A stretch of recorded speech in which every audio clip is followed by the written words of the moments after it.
Patuloy pa ring nakikilala ang mga Pilipino sa iba't ibang larangan ng sports. Ilang atleta na naman kasi ang nag-uwi ng medalya sa iba't ibang events.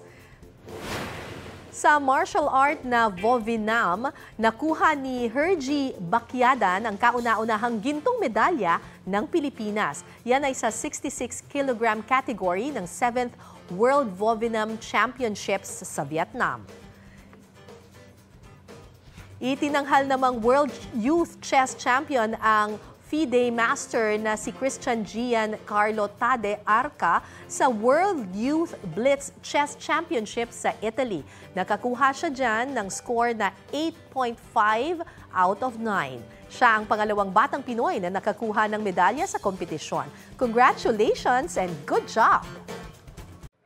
Mga kapuso, para sa mga maiinit na balita, mag-subscribe sa GMA Integrated News sa YouTube. Sa mga kapuso abroad, subaybayan niyo po kami sa GMA Pinoy TV at sa www.gmanews.tv.